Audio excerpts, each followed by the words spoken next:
A continuación veremos un ejemplo de evaluación del eje temático función administrativa.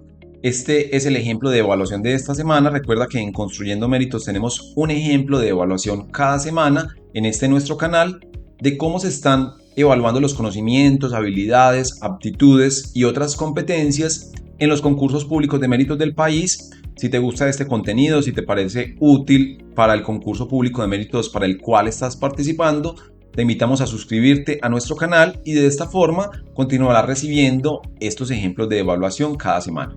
Vamos ahora entonces al ejemplo. Este se desarrolla bajo la metodología de juicio situacional. Esta es una metodología que se usa ampliamente en los distintos concursos públicos de méritos del país y consiste en un caso hipotético del cual se derivan una serie de preguntas. En este caso se trata de 4 preguntas que se derivan de esta situación.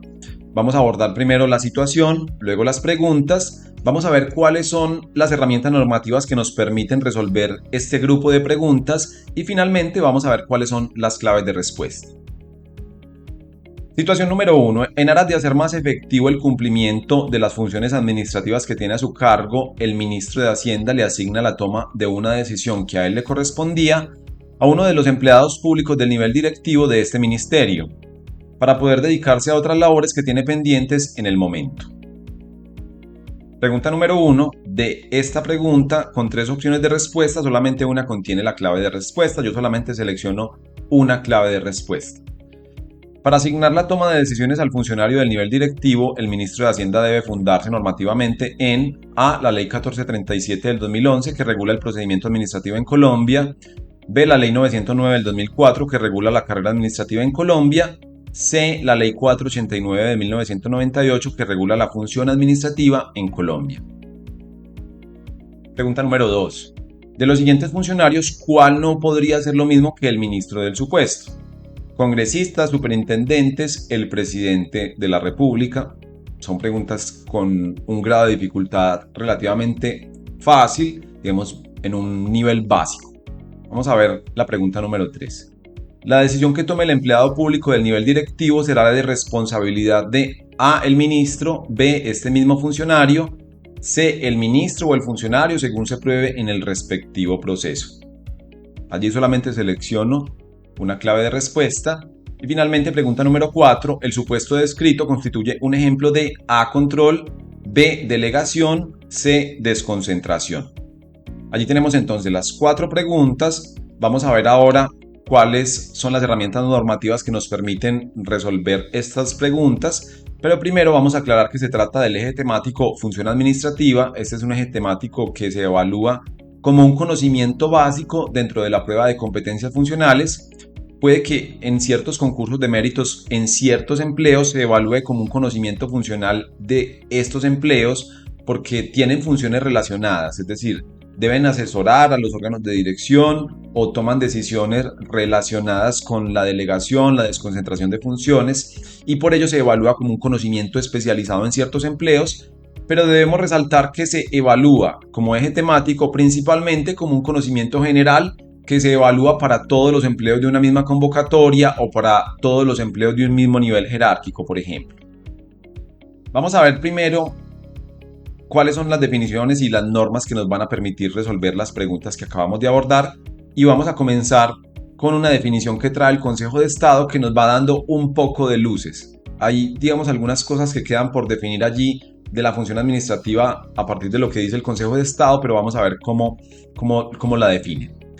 Corresponden en principio a actividades encomendadas al Ejecutivo y dirigidas a la aplicación de la Constitución. Esto es clave, la aplicación de la Constitución, de la ley y de los ordenamientos inferiores. En un sentido más amplio y acorde con nuestra realidad institucional, por función administrativa se entiende aquella que se ejerce por parte de los agentes del Estado y los particulares expresamente autorizados por la ley y que, excepto para las supremas autoridades administrativas, se caracteriza por la presencia de un poder de instrucción. Entonces, el género de la función pública y de una de sus especies es la función administrativa, de suerte que su primera característica es la de ser inherente al poder del Estado.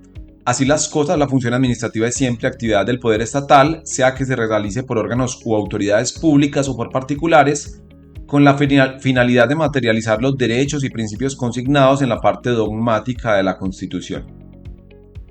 De esta definición, yo quisiera resaltar que se habla de la función administrativa como parte de la función pública. Podemos colocar allí paralelo, por ejemplo, la función judicial. También es una función pública, pero se diferencia claramente de la función administrativa.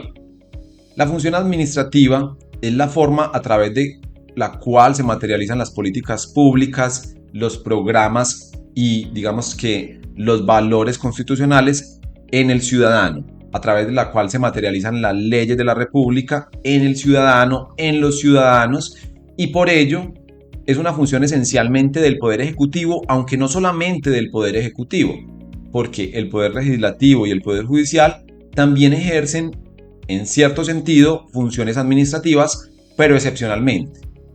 El Poder Judicial ejerce una función judicial que, como ya lo vimos, es una función pública más.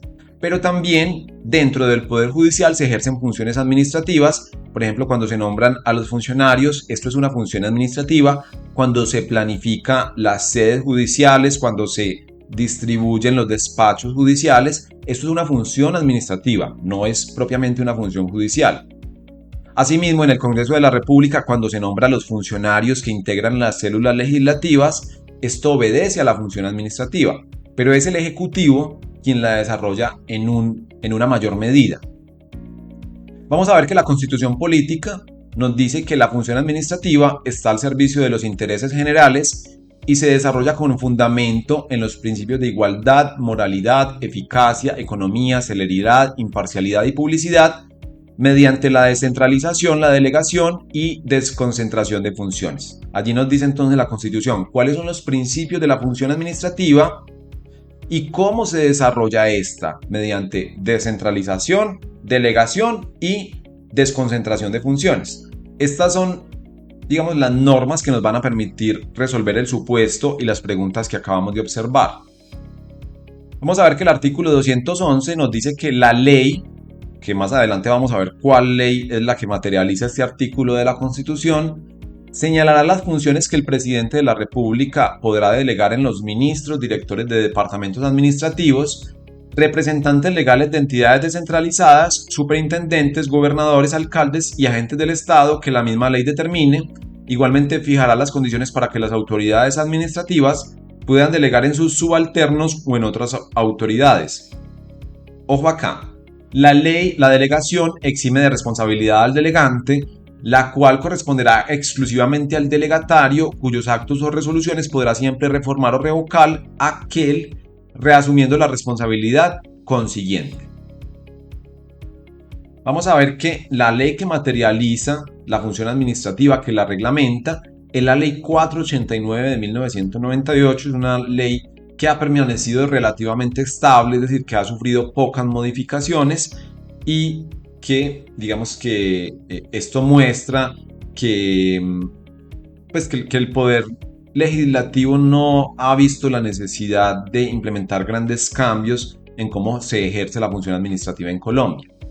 Esta ley, por la cual se dictan normas sobre la organización y funcionamiento de las entidades del orden nacional, se expiden las disposiciones, principios y reglas generales para el ejercicio de las atribuciones previstas en los numerales 15 y 16 del artículo 189 de la Constitución Política. Tiene como objeto esta ley regular el ejercicio de la función administrativa, determinando la estructura y definiendo los principios y reglas básicas de la organización y funcionamiento de la administración pública.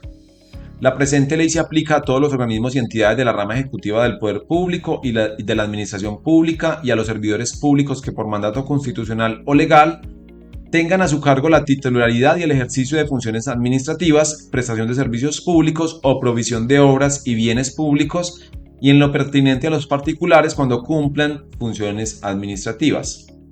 Las reglas relativas a los principios propios de la función administrativa sobre delegación y desconcentración, características y régimen de las entidades descentralizadas, racionalización administrativa, desarrollo administrativo, participación y control interno de la administración pública, se aplicarán en lo pertinente a las entidades territoriales sin perjuicio de la autonomía que le es propia de acuerdo con la Constitución Política.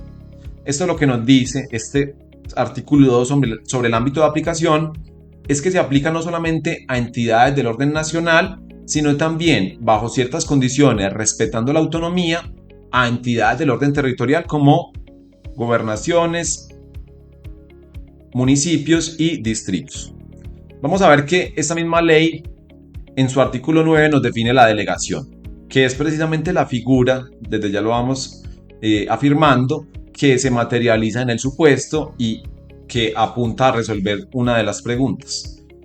Las autoridades administrativas, en virtud de lo dispuesto en la Constitución Política y de conformidad con la presente ley, podrán, mediante acto de delegación, transferir el ejercicio de funciones a sus colaboradores o a otras autoridades con funciones afines o complementarias. Sin perjuicio de las delegaciones previstas en las leyes orgánicas, en todo caso los ministros directores de departamento administrativo, superintendentes, representantes legales de organismos y entidades que posean una estructura independiente y autonomía administrativa, podrán delegar la atención y decisión de los asuntos a ellos confiados por la ley y los actos orgánicos respectivos en los empleados públicos de los niveles directivo y asesor vinculados al organismo correspondiente, con el propósito de dar desarrollo a los principios de la función administrativa enunciados en el artículo 209 de la Constitución Política y en la presente ley. Allí vemos entonces que la delegación recae en funcionarios del nivel directivo y asesor vinculados al organismo correspondiente. Vamos entonces a ver, de acuerdo a las herramientas normativas que abordamos, cuáles son las claves de respuesta. Vamos de nuevo al supuesto. En aras de hacer más efectivo el cumplimiento de las funciones administrativas que tiene a su cargo, el ministro de Hacienda le asigna la toma de una decisión que a él le correspondía a uno de los empleados públicos de nivel directivo de este ministerio para poder dedicarse a otras labores que tiene pendientes en el momento. Pregunta número 1. Para asignar la toma de decisiones al funcionario del nivel directivo, el ministro de Hacienda debe fundarse normativamente en C. La Ley 489 del 98, que como ya vimos regula la función administrativa en Colombia. De los siguientes funcionarios, ¿cuál no podrá hacer lo mismo que el ministro del supuesto? A. Congresistas, B. Superintendentes, C. El presidente de la República. Miren que allí nosotros de entrada vemos que la B y la C corresponden a autoridades que hacen parte de la rama ejecutiva, mientras que los congresistas hacen parte de otra rama del poder público, hablamos de la rama legislativa, y que si bien excepcionalmente tiene funciones administrativas, ejerce una función administrativa, es excepcional, pues esencialmente el Congreso legisla, ejerce otro tipo de función pública. Por lo tanto, lo que hace el ministro no lo podría hacer un congresista, no puede delegar sus funciones. Precisamente, vamos a ver que la decisión que tome el empleado público del nivel directivo será de responsabilidad de este mismo funcionario. Vemos que la Constitución misma nos dice cuál es el régimen de responsabilidad que se debe aplicar ante la delegación, que es precisamente el caso ante el cual nos encontramos y que nos permite resolver la pregunta número 4. El supuesto descrito constituye un ejemplo de delegación. Allí tenemos entonces un ejemplo del eje temático función administrativa como parte del ejemplo de evaluación de esta semana. Recuerda que en Construyendo Méritos tenemos un ejemplo de evaluación en nuestro canal cada semana para mostrar cuáles son precisamente los conocimientos que vienen siendo evaluados en los distintos concursos públicos de méritos del país.